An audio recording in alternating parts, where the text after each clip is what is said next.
Many thanks for staying with us on the conversation. And on this segment, you know how we do it. We are discussing Lagos and anything that has to do with this, with the state of excellence. You're welcome once again. Today on the conversation, we turn our spotlight on an issue that affects us all. Waste. Waste is no longer useless. I must remind you about that. So beyond being an environmental challenge, waste also presents immense opportunities for wealth creation, innovation, and jobs. And our focus this morning is on the economic benefits of reusable waste. And we have, I don't know how to describe him, because this person, when we're talking about waste reuse, when we talk about the circular economy, when we're talking about recycling, this is the person to go to here in Lagos and in Nigeria as a whole. And his name is Dr. Olubenga Adebola. He's the National President, Association of Waste Managers of Nigeria. You're welcome, sir. Good morning. Thank you for having me. You bowed your head, sir, when I was trying to introduce you. I have to do that, and I'm humbled. Yeah. I am humbled. Welcome, thank you sir. so much. You're welcome, sir. So, Dr. Adebola, when we say reusable waste, for those who do not still understand, because people will come up with all manner of excuses. So, for those who will say they do not understand what reusable waste is, what does that mean exactly? Okay, thank you very much. Good morning, ladies and gentlemen, dear Lagosians, and everywhere in Nigeria and all over the world that you are watching our beautiful TV station. Reusable waste. Like I've said on this program before, and I'm going to repeat it again for those that are watching for the first time. Actually, waste is not a waste unless you waste it. And we always advise people, do not waste your waste because it is a resource, it's the resources. So when you talk about reusable waste, virtually all the waste are reusable. If you are not converting through recycling, you are upcycling, you are converting into, you are converting waste into energy, you are converting waste into organic, elements like organic fertilizer, biogas, and so on and so forth. So every waste that you generate will actually have a second life. And that's why there are so many definitions in waste management. Like you have what you call end of life, you have what you also call near end of life. Virtually every waste is what you could call near end of life. It has not gotten to a point where you can discard. In fact, you shouldn't even discard your waste. It should be collected and recycled and converted into reusable, and usable materials and raw materials. So are you saying that now that all waste are renewable, all waste are renewable? Let me shock you. As far back as 2002, myself and few others were under the sponsorship of Ford Foundation. And they sponsored us to go to Cairo, Europe, Cairo in Egypt, and also in America to go and understudy Zero Waste Initiative. So there's this element that is called Zero Waste Initiative. Wow. And what that simply means is that there may be zero waste to the landfill site, to the dump site. And even if you're going to have something that will go to the landfill site or to the dump site, it may just be negligible, less than 5%, less than whatever, that will still be. And then even that one can still be converted into bricks, like inert waste. The waste that you have, like when you have sweep out, your sand, your whatever, all those ones are not also waste. They can be recovered and be processed to convert it into bricks that are used for what you call a sustainable building. Okay. So for what you have said now, sir, how do we now begin to educate Nigerians? Because I still see, I'm also guilty, I still see Lagos residents who still do not, sort out their waste. So how can we begin to make Lagosians understand that waste has now become a thing of resource and not to be disposed of all the time? I think the first thing we need to educate our people is that everybody needs to get at least a bin in their frontage. And everybody needs to patronize that operator, the government assigned operator that is assigned to your area, which is the PSP in Lagos, and other names are called in other states. First of all, ensure that you desist from indiscriminate dumping. It is when you stop indiscriminate dumping or patronizing the cart pushers that you know that, okay, this waste, the operator will educate you to say, this is how you're going to maybe segregate your waste. I mean, Lagos started something, though we're still struggling with it anyway, which is what we call the two-bin system. The what? The two-bin system. Two-bin system. Two-bin system. Okay. But before you can begin to measure two-bin system, you need to ensure that even people are utilizing the single bin in your frontage. Exactly. A lot of people don't even have the single bin. Absolutely. And it is in the law, especially the environmental sanitation law of Lagos State, that says every tenement must have, it describes the kind of bin you must have in your frontage that must receive every waste that is generated within that premises. And so when waste are, at that point, all waste are commingled. But by the time you have actually gotten used to commingling your waste in one bin, then you can now begin to separate into two bins. And what the two bin does is that you have the organic waste in a separate bin, which is blue bin, and then the green bin, and then you have the recyclables, which is going to go into the blue bin. The blue bin will contain plastic, aluminum, paper, cardboard, all manners of recyclables. I mean, these are what we call dry waste, which has to be collected and taken to what we call a mini material recovery facility, where they are also sorted out into different waste components before they are off-taken by the recycling companies. So Nigerians need to understand that. Need to learn. We also, and I always want to commend Lagos Television for a fantastic job you are doing, week in, week out. You educate people, especially on their environment. Thank you very much. And we need also to begin to show the nexus. I mean, I always say this, I'm sounding like a broken record now, but it's something that you need to continue to hammer into our people, that there is a connection, there is a nexus between the waste that they generate, between the environment that they live in, and their own well-being. And that's why we always say that effective and efficient waste management is actually pre-healthcare services. Okay. All right, still focusing on the economic benefits of reusable waste. Now, how much potential does reusable waste hold for the economy? Perhaps if people understand this, the perspectives will change. So, we see there's a different potentials for the waste generators and the different potentials for the investors. I tell you, the reusable waste, which we are called the recycled waste, it's a multi-billion-dollar investment globally.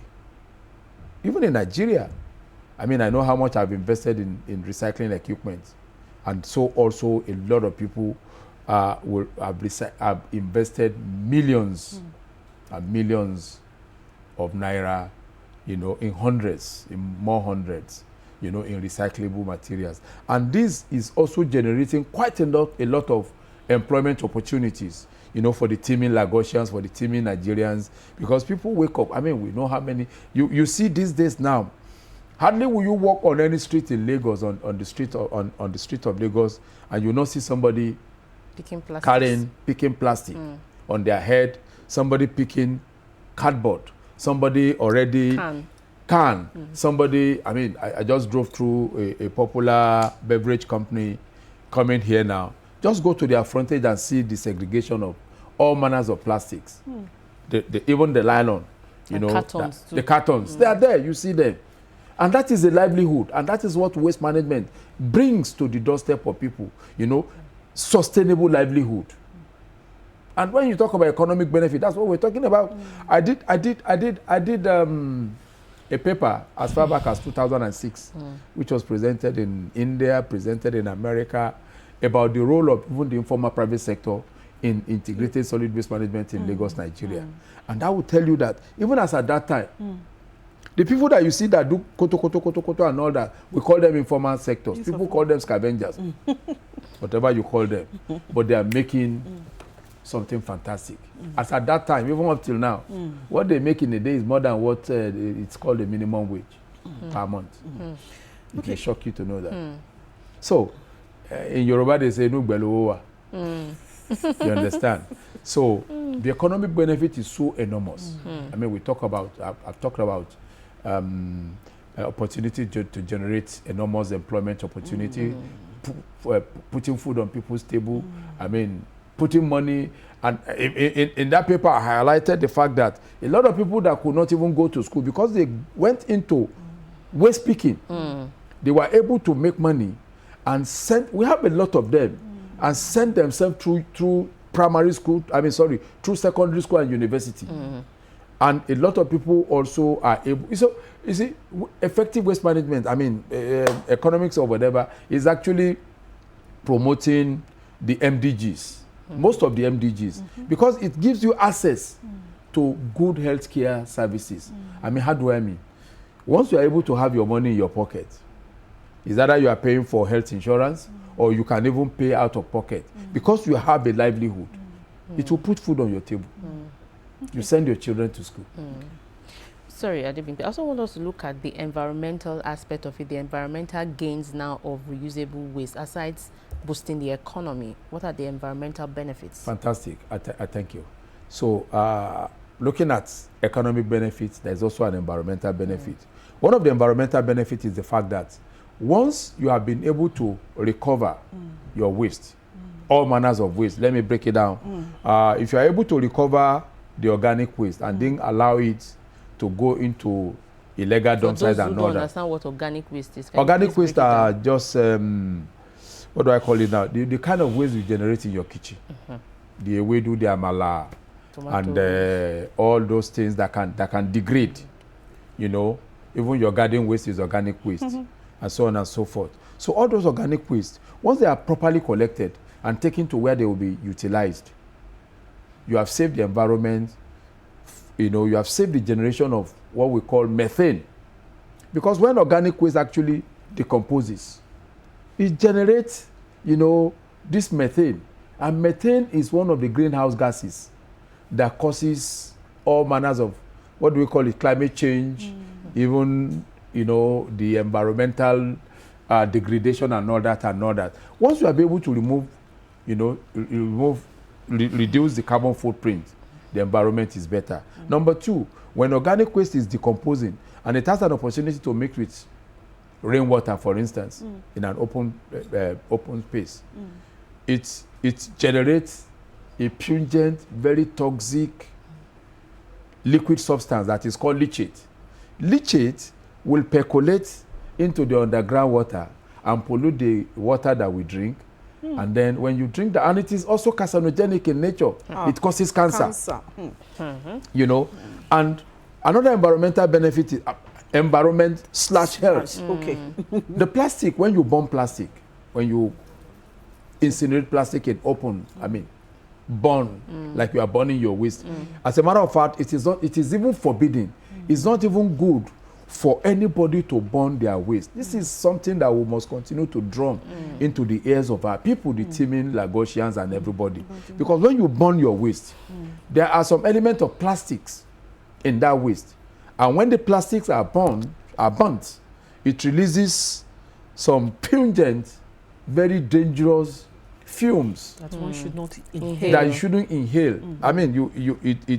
It releases dioxins, it releases furans, and all manners of methane and all that, even synthetic gases. Dioxins and furan are also carcinogenic in nature. They causes cancer, and that's why you have prevalence of all manners of ill health, sicknesses, cancer, and all that. It causes mutation. It causes spontaneous abortion. There are a whole lot of health issues that are related to it. Of course, in terms of environment, benefits, right? So it brings about aesthetics of the environment. Foreign investors wants to go to a city, that country that is so aesthetics. How do we define aesthetics? You get to a city, you see lush green, beautiful lawns, no waste on the highway. Because when waste are indiscriminately dumped, you know what? It invites all vectors, all manners of disease-causing vectors, talk about breeding Rats. place for malaria, talk about rats, talk about mosquito that will all manners of cholera and all that and all that. And hey, that's why I said effective and efficient waste management system is actually pre-healthcare services. So many benefits. Okay, thank you very much. Having highlighted all the benefits of the waste to the environment and of course to health, and being an advocate of waste management, who have been in this business for can I even remember the number of years? We like to say over 25 years, over 30 years. Over 3 decades now. We are counting 4 decades. Okay, now. about the glory of God. About 40 4 years. decades. We understand how Lagos State has been supportive, with policies in promoting recycling and reuse at the moment. What particular or what specific policies would you like the state government to strengthen or improve upon, so that we as a people can understand better, considering some of these dangers you have highlighted, because people just do things anyhow. Honestly, I strongly believe we need to do more of public engagement, public enlightenment and education, which is part of what you're doing. But you need to cascade down to streets, to house by house, local governments, CDAs, CDCs, and all that, and all that. Get them to buy into this. Get them to know that their well-being is tied to their environment. And that's why I always say this again, that, our very existence in life is dependent on the environment that we live in. By the time you begin to let people know that, how long you are going to live on Mother Earth. That's why you go to Germany, you go to Japan. They have a longer lifespan because their environment is wow. It's pure. Nice. Just aesthetics and all that, But here, Nigerian life whatever is expectancy is just 40 something, 50. I think it's 52 or thereabout. So 52? If you live above 52, 54, just praise the Lord. I'm praising the Lord. I am praising the Lord. So we need to improve more on that. But most importantly, there's a need to have in place the infrastructure that will support effective and efficient waste management. There is nothing you can do if the infrastructure that will support effective, whether it is collection, I mean house-to-house collection, if like PSP collect waste and they are unable to get to a disposal site or a waste treatment facility or a material recovery facility and dump and go back to collect, certainly it is going to have a ripple effect. So for me, having effective, a standardized infrastructure, be it waste treatment facility, be it transfer loading station, be it material recovery facility, all those things must be there. It is when this infrastructure are there that will support and enhance the efficiency of the private sector and the collection. And then people should have we should have buyback centers. What are those? The buyback centers are like when you are able to generate every kind of waste that we said are not waste. Abroad, you can just put them at the back of your car, like your old electronics, old this, old that, even your clothes, everything, your wig, whatever it is, your shoes. You should be able to drive into a particular center and drop them there. When you drop them, you could earn a point or some points, or instantly you could even get incentives. An incentive, a reward. And that's why we say it's buying back. We are buying back. And when we talk about buying back centers and all that, or what we call take back centers, it has to also be supported. There has to be a collaboration between government, of course, policy, and the industry. There are manufacturers, what we call original manufacturers of all these products that generate that the resultant effect of what is like when you buy a particular beverage. After consuming the content, the container, is either discarded. So all those companies must also come and support by finance. They must support, and that is why, you know, globally, there's what we call EPR. EPR is an acronym for Extended Producer Responsibility. Extended Producer Responsibility. What that simply is saying is, once you have created a product, you must be responsible for that product from cradle to cradle. Gone are the days when we talk about from cradle to grave. That was when we were practicing linear economy in waste management. Yeah. But right now we are practicing circular economy. It's circle. So it is from cradle to cradle. Yes. So a manufacturer of that beverage, of that electronics, of that cloth you are wearing or whatever it is, must be responsible for the offtake, recovery. And that's why you see sometimes when it rains, because Lagos is below the sea level, and then we are just next to the lagoon to the ocean. Every waste that is put in, sometimes the waste from Osogbo is coming to Lagos. Because all of them are coming to the lagoon, through the lagoon to the ocean. So, and then you find a waste that is generated somewhere, flowing through the water bodies into Lagos. So wherever you see all those waste on the waterways, it must be a particular company must be held responsible for the evacuation of those waste. And that's why we say you practice also what we call polluter pay principle, which says he who pollutes the environment must pay for the evacuation of that pollution. That's the same thing that is also applicable to the residents that generate waste. If you generate waste in Lagos and so many other states in Nigeria, you pay for the disposal of those waste. The one that you can recover that are recyclables, then you can still earn some credit, you can earn some reward on, but at least you must pay. And so government must also enforce payment, must enforce, you know, compliance to all the extant law. It is very, very important. Like I was sharing with somebody recently, every waste that is generated, wherever you find waste, is generated from a particular home, either home or an industry or a particular market. So once you have enforced that home, that resident, that industry, that market to patronize the assigned operator to that area, then waste will have been captured from the doorstep of the waste generators, and then it will not find its way into the drainages, into the highway where it is becoming illegal dump and all that and all that. And once you have been able to patronize that operator, then you must be able to pay for the evacuation, because waste is no longer a social service. It was in the olden days it was a social service. But since 2006, when there was a pilot scheme was conducted in this Lagos, in Shomolu and Kushofe local government, it was proven that the tenements waste generators are willing and ready to pay for their waste. So it's no longer a social service. They are compliant. They're compliant. It is a quasi-social service.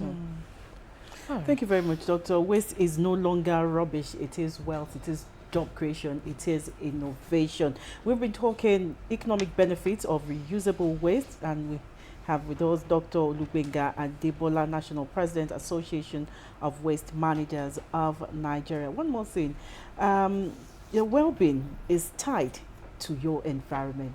Absolutely. To treat your environment right. We'll be right back. It is what you give to the environment that the environment gives back to you. Adebola says that a lot. We'll be right back after this short break.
In Ajegule, Orodu.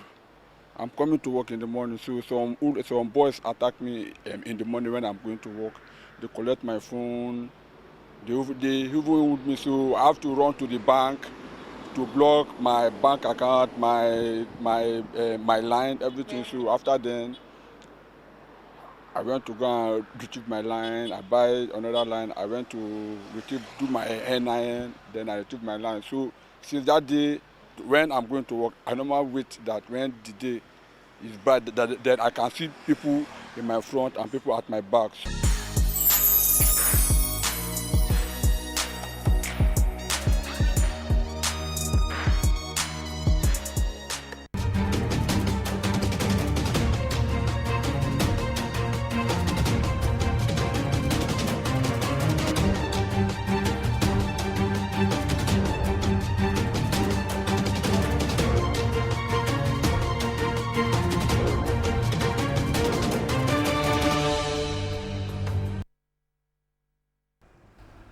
Still the conversation here on Lagos Television, and I think from our conversation now, the challenge for us is simple.